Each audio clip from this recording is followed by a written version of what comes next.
글로벌 비트 출발합니다. 어제 우리가 총선으로 쉬어가는 사이에 미국 증시는 CPI의 충격을 감내하면서 하루를 보냈습니다. 우리도 오늘 그 부분을 함께 소화를 해내야 될 텐데 상당히 걱정스러운 부분들이 많습니다.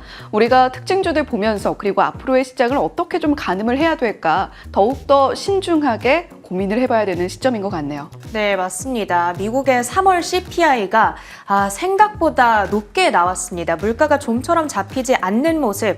그러자 연준의 고강도 긴축이 조금 더 오래 지속되지 않겠냐라는 점이 오늘 시장에 부담을 가하는 모습이었는데요. 3대 지수 종가 상황부터 보면서 시장 상황 확인해 보도록 하겠습니다. 자, 오늘 3대 지수는 일제히 1% 가까운 낙폭을 기록했습니다. 다우 지수는 0.97% 하락하면서 38,400포인트 선 부근에서 거래를 마치는 모습이었고요. 중소형주 중심의 러셀 2000 지수 역시도 2.5% 떨어지면서 최근 두 달 들어 가장 큰 일일 낙폭을 오늘 기록했습니다. 그러면서 시장이 전반적으로 약한 모습을 오늘 확인할 수가 있었는데요. 섹터별 움직임은 어땠는지 확인해 보도록 하겠습니다. 에너지 섹터만을 제외하고는 이렇게 10개 업종이 전반적으로 하락하는 모습이었고 특히나 부동산 섹터가 4%대 정말 깊은 낙폭을 기록하는 오늘장이었습니다. 이 부동산 섹터는 높은 금리에 특히나 취약한 업종 가운데 하나입니다. 금리가 높아지면 대출에 대한 부담감이 있다 보니까 대출을 받아서 사람들이 쉽게 집을 사지 못하기 때문인데요. 약 2년 들어서 최대 일일 낙폭을 오늘 기록했고 그 안에는 아메리칸 타워를 비롯한 각종 리츠 관련주들 뿐만 아니라 전반적인 대다수의 종목들이 포함되어 있다고 볼 수가 있겠습니다. 자, 그뿐만이 아니고 금융주가 1.57%의 낙폭을 기록했는데 지역 은행주들 역시도 고금리에 취약한 섹터 가운데 하나입니다. 금리가 높으면 높은 대출이자 때문에 대출이 감소하기도 하고 그리고 더 높은 이자를 예금주들에게 지급을 해줘야 되니까 은행의 부담이 커지게 됩니다. 그러다 보니까 US 뱅코프를 비롯한 각종 지역 은행주들의 주가가 오늘 동반으로 은행 섹터, 금융 섹터를 끌어내리는 모습을 나타냈습니다. 자, 그런가 하면 이렇게 전반적인 하락장 속에서 에너지 섹터는 그래도 선방하는 흐름을 나타냈는데요. 역시나 오늘도 유가 상승에 영향이 있었습니다. 이란의 이스라엘 공격이 임박했다라는 보도에 국제 유가가 오늘도 오름세를 나타냈고요. 이 소식이 엑슨모빌을 비롯한 여러 에너지주들의 주가에는 오름세를 나타내는 모습을 나타냈습니다. 자, 히트맵을 열고 전반적인 종목별 움직임 확인해 보도록 하겠습니다. 사실 장 초반에는 요 아래에 위치한 에너지 섹터를 제외하고는 전반적으로 붉은 불을 켜는 오늘장이었는데요. 그래도 몇몇 종목들이 초록불로 전환을 해주면서 지수 방어에 나서주는 모습이 나타났고요.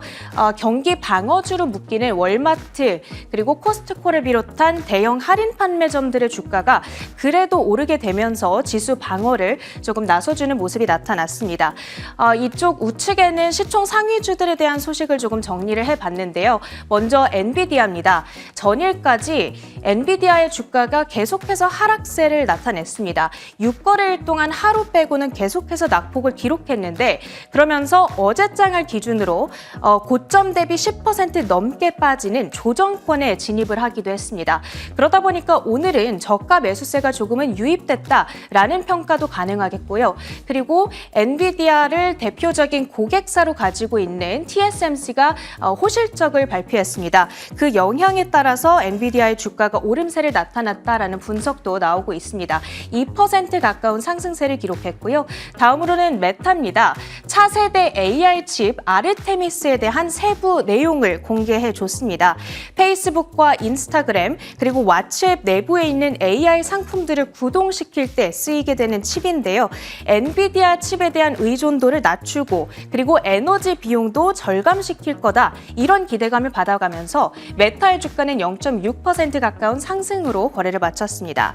자, 마이크로소프트의 경우에는 AI 부문을 강화하기 위해서 최근에 정말 공격적인 투자를 적극적으로 감행하고 있는 모습인데 이틀 전에 영국 런던에 AI 허브를 건설한다라는 계획을 전한 이후로 어제도 일본 쪽에 더 추가 투자를 감행한다라는 소식을 전했습니다. 됐습니다. 하지만 이 소식이 주가에는 그렇게 큰 동력을 제공하지는 못했고요. 마이크로소프트의 주가는 0.7% 하락한 채 오늘 거래를 마쳤습니다. 그 밖에 시장을 움직였던 종목들 마켓모버스를 통해서 확인해 보도록 하겠습니다. 먼저 TSMC입니다. 자, 3월 매출이 전년 대비 34%나 급증한 것으로 나타났습니다. 1분기 전체를 놓고 보더라도 상당히 양호한 매출 증가세를 기록했고 거기다가 올해 이러한 매출 증가세가 계속해서 이어질 거다라는 전망을 내놨습니다. 그러면서 TSMC의 주가는 오늘 0.56%의 오름세를 나타냈고요. 146달러 선에 거래를 마치는 모습입니다. 자, 두 번째로는 알리바바 소식도 확인을 해볼 텐데요. 창업자인 마윈이 지난해 이 대대적인 구조조정 그리고 경영 개편에 대해서 찬사를 보냈다 이런 소식이 전해졌습니다. 거기다가 직원들에게 보내준 내부 메모에서 AI에 대한 잠재력을 언급했다고 하는데요. 이 소식에 알리바바의 주가는 2%대의 상승세를 나타냈습니다. 74달러 선을 웃돈 채 거래를 마치고 있고요. 다음으로는 델타항공 확인해 보도록 하겠습니다. 델타항공은 실적 발표 이후에 움직임을 나타냈는데요. 1분기에 매출 신기록을 달성하면서 흑자 전환에 성공을 했습니다. 아직 본격적인 여행 성수기에 진입하지 않았음에도 불구하고 지금 여행에 대한 수요가 상당히 높다고 합니다. 그리고 이런 높은 여행 수요가 올해 남은 기간 동안에도 지속이 될 거다. 이런 전망을 밝히면서 델타항공의 주가는 오늘 그럼에도 불구하고 2%대의 낙폭을 기록했습니다. 사실 장 초반에는 큰 폭의 상승권 움직임을 나타내기도 했지만 오늘 센티먼트가 약하다 보니까 결국에는 이렇게 하락으로 전환을 한 채 거래를 마치는 모습이었습니다. 자, 마지막으로는 다수의 신발 브랜드를 가지고 있는 데커스 아웃도어입니다. 트루이스트 측의 투자 의견 하향이 있었는데요. 주력 브랜드, 편안한 운동화로 유명한 브랜드입니다. 호카에 대한 수요가 최근 둔화하고 있다라는 점을 문제로 삼고 있습니다. 데커스 아웃도어의 주가는 6%대 급락한 채 거래를 마쳤습니다. 이렇게 미국 증시 특징주들 정리해드렸고요. 계속해서 주요 외신 헤드라인 이어가겠습니다. 네, 미국 증시 큰 산을 넘어야 했는데 그 산을 잘 넘지 못했습니다. 조금 숨차는 모습을 보여주고 있고요. 앞으로의 증시 랠리가 어떻게 이어질지 굉장히 중요한 기로에 서 있는 모습입니다. 오늘 첫 번째 헤드라인은 CPI 내용으로 시작합니다. 월스트리트 저널의 보도인데요. 우리가 또 물가 이야기 그리고 연준 이야기가 나올 때마다 이 기자의 이름을 검색을 합니다. 닉 티밀하우스 기자가 이번 CPI 내용들을 상세하게 분석을 해봤는데요. 함께 살펴보시죠. 자, 일단 3월 CPI 헤드라인 3.5%, 코어 CPI 3.8% 증가였습니다. 함께 보시죠. 뉴욕 증시가 월가 예상치를 웃돈 미국 인플레이션 지표 충격에 급락했습니다. 다우존스 30 산업평균 지수는 장중 400포인트 이상 내렸습니다. 미국 노동부는 3월 CPI가 월가 예상치인 0.3%를 웃돌아 전월보다 0.4% 올랐다고 발표했습니다. 전년 동월 대비로는 3.5% 올라 전월 3.2%와 월가 예상치인 3.4%보다 상승폭이 컸습니다. 변동성이 큰 음식과 에너지를 제외한 근원 CPI 상승률은 전월 대비 0.4% 올랐습니다. 이는 전월과 같지만 월스트리트 저널의 예상치인 0.3% 상승을 상회한 겁니다. 근원 CPI는 지난해 같은 기간보다 3.8% 올라 월스트리트 저널의 예상치인 3.7%를 웃돌았습니다.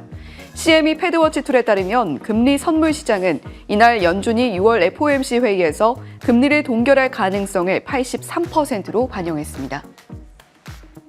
네, 사실 패드워치상으로 금리 동결 확률이 지난주만 해도 60%대 50%에서 60% 사이를 오가는 모습을 보여줬는데요. 그보다 훨씬 더 급등한 80%대로 올라섰다라는 것이 CPI를 바라보는 투심을 반영을 해줍니다. 자, 그렇다면 CPI의 최근 변화를 함께 살펴보시죠. 이렇게 빨간 줄로 그어진 것이 코어 CPI고요. 파란 바로 표시되는 것이 헤드라인 CPI라고 보시면 됩니다. 지금 연준이 주시하고 있는 것은 변동성이 큰 에너지와 식품 물가를 제외한 코어 CPI인데요. 보시면 최근에 이렇게 고개를 급격하게 드는 모습을 살펴볼 수가 있습니다. 이번에는 월가 예상치와 전월치를 모두 뛰어넘는 모습을 보여주고 있기 때문에 라스트 1말이 정말 어렵구나라는 것을 체감하게 하는 CPI 지표를 저희가 받아들이게 된 것이죠. 거기다가 더한 것이 FOMC 3월 의사록이 발표가 됐습니다. 의사록을 들여다보니 연준이 만약에 데이터상으로 우리가 확신할 만한 수치가 나오지 않는다면 지금 현재의 금리 상황을 더욱더 유지를 해야 된다. 제약적 통화 정책이 유효할 것이다 라는 것에 상당수의 의원들이 목소리를 모았다라는 것이고요. 상세하게 CPI 증가분들을 살펴보게 되면 계속해서 연준이 주시를 하고 있던 것이 서비스 물가가 너무나 끈적하다였습니다. 이번에도 상세 항목들을 들여다보면요. 자동차, 보험, 주거비 같은 항목들이 상당 부분의 상승분을 반영을 했고요. 거기다가 근원 상품 물가보다는 서비스 물가가 훨씬 더 끈적하게 나왔습니다. 이런 부분들을 반영을 할 때 연준이 확신을 갖기가 조금 더 어려운 토양이 자꾸만 형성이 되고 있다는 것이겠죠. 거기다가 또 간밤에 있었던 중요한 이벤트 중에 하나가 10년물의 입찰이었습니다. 중요한 것은 지금 이 첫 줄 보시면 좋겠는데 24%라는 빨간 색깔 글씨가 보이실 겁니다. PD 입찰 비중인데요. 입찰이 끝나고 남아있는 비중을 처리하는 것을 이 PD 입찰 비중이라고 이야기를 합니다. 숫자가 높을수록 입찰이 부진했다라는 이야기인데 1월에 13% 그리고 17%를 넘어서서 이번에 24%가 나오게 된 겁니다. 자, 그렇다라고 하면 지금 10년물 입찰도 부진한데 CPI까지 굉장히 시장에 충격을 가해줬단 말이죠. 10년물 국채금리 수익률 무려 4%나 오름세를 보이면서 4.5%도 넘어서는 모습을 보여줬습니다. 시장이 상당히 부담감을 계속해서 안고 가야 한다는 의미이기 때문에 국채금리 수익률도 계속해서 주시를 해보셔야 되겠습니다. 자, 두 번째 헤드라인으로 이어가 보겠습니다. 이번에는 반도체 이야기를 좀 해볼까 하는데요. TSMC가 실적을 내놓았습니다. 역시나 굉장한 서프라이즈를 내놓으면서 간밤의 미국 증시 분위기와는 다르게 TSMC의 분위기는 상당히 좋았는데요. 3월 컴퓨터와 하드웨어 수출이 무려 400%나 오른 대만의 수출, 이 배경에는 역시 TSMC가 자리하고 있었습니다. 함께 보시죠. 세계 최대의 파운드리 업체인 대만 TSMC가 현지 시간 10일 인공지능 AI 붐으로 인한 마이크로칩 수요 급증에 따라 1분기 매출이 2022년 이후 가장 큰 증가세를 기록했다고 밝혔습니다. TSMC의 1분기 매출은 전년 동기 대비 16.5% 증가한 185억 4천만 달러로 TSMC는 3월 매출이 전년 동기 대비 34.3% 증가해 지난 2022년 11월 이후 가장 큰 폭의 월간 증가세를 보였다고 전했습니다. 이를 두고 월가에서는 글로벌 칩 시장이 침체에서 회복하기 시작했다는 신호라며 AI 개발의 세계적인 붐이 고급 칩과 서버에 대한 수요를 촉진할 것이라는 기대를 뒷받침하고 있다고 풀이했습니다. 자, 그렇다면 대만 전체 국가의 수출과 TSMC의 성과를 함께 보시죠. 위쪽이 대만의 수출 추이입니다. 그리고 아래쪽이 TSMC의 매출을 나타내고 있는 모습인데요. 대만의 수출 흐름과 TSMC의 매출의 정도의 이 그래프의 높이가 좀 비슷하게 흘러가고 있는 모습을 확인할 수가 있습니다. 자, 다음 표를 이어서 바로 살펴보시면요. TSMC가 AI 매출이 50%씩 성장하고 있다라고 이야기를 하고 있습니다. 이 빨간 줄이 애널리스트들이 이야기를 하고 있는 TSMC의 매출 목표치인데 TSMC가 실제로 기록을 하고 있는 모습들을 살펴보게 되면 그에 근접한 모습을 보여주고 있죠. TSMC의 놀라운 성장세에 힘입어서 반도체 시장과 함께 대만까지도 함께 이끌어가고 있는 모습을 살펴볼 수가 있습니다. 지금 시장이 많이 어려운 상황 속에 있는 가운데 다시 한번 AI라는 키워드가 시장 전체를 그리고 반도체 섹터를 끌어올려 줄 수 있을지 계속해서 지켜보시면 좋겠습니다. 자, 다음은 계속해서 AI 업데이트를 좀 해드릴까 합니다. 메타에서 새로운 AI 칩을 공개했고요. 그 전날에는 구글과 인텔도 계속해서 탈 엔비디아 움직임을 보이고 있습니다. 다만 메타의 흐름은 조금 다른 분위기가 감지가 되고 있는데요. 어떤 점들이 다른지 함께 살펴보시죠. 알파벳이 전날 엔비디아의 인공지능 가속기 칩에 도전할 수 있는 AI 칩을 발표한 데 이어 인텔과 메타 플랫폼도 성능이 향상된 AI 칩을 발표했습니다. 메타 플랫폼이 현지 시간 10일 인공지능 워크로드를 위해 개발한 MTR 2세대 칩을 공개했습니다. 메타는 지난해 5월 아르테미스 프로젝트, MTR라고 하는 자체 AI 반도체 계획을 밝힌 바 있습니다. 새로운 버전의 MTR는 기존 버전 칩보다 컴퓨팅 및 메모리 대역폭을 2배 이상 늘렸고 3배 향상된 성능을 보여준다고 말했습니다. 새로운 칩은 최초의 MTR 칩에 사용된 7나노미터 기술의 업데이트인 5나노미터 공정 기술을 바탕으로 대만의 TSMC가 메타용으로 생산할 예정입니다. 다만 메타는 해당 칩이 엔비디아의 칩을 대체하는 것이 아니라 보완책이라는 입장입니다. 네, 전날 발표한 구글의 ARM 기반 AI 프로세서 발표 내용도 함께 짚어보겠습니다. ARM이 기존에 설계하고 있는 칩도 물론 있습니다만 그 칩보다도 훨씬 더 성능이 뛰어난 새로운 AI 칩을 공개하겠다라고 이야기를 하고 있는 건데요. 메타의 경우에는 일단 탈 엔비디아 움직임은 구체적으로 아니다. 우리가 자체적으로 사용하게 될 AI 칩이다라고 밝힌 반면에 구글과 인텔의 모습은 조금 다릅니다.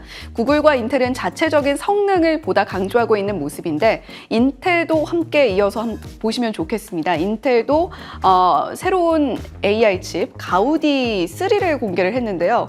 기존에 있는 엔비디아의 H100과 성능을 직접적으로 비교를 하면서 우리도 좋은 퍼포먼스를 보여줄 수 있을 것이다 라고 강조를 하고 있습니다. 구글과 인텔, 메타의 물론 행보가 그 자세하게 들여다보면 조금씩 다르게 흘러가곤 있습니다만 탈 엔비디아 움직임 또는 AI 면에서 자체적인 훈련칩을 개발하고자 하는 움직임은 분명해 보이기 때문에 계속되는 이 빅테크들의 발걸음을 주시를 해볼 필요가 있겠습니다. 자, 나아가서 유가와 비트코인, 금 가격까지 함께 살펴보시죠.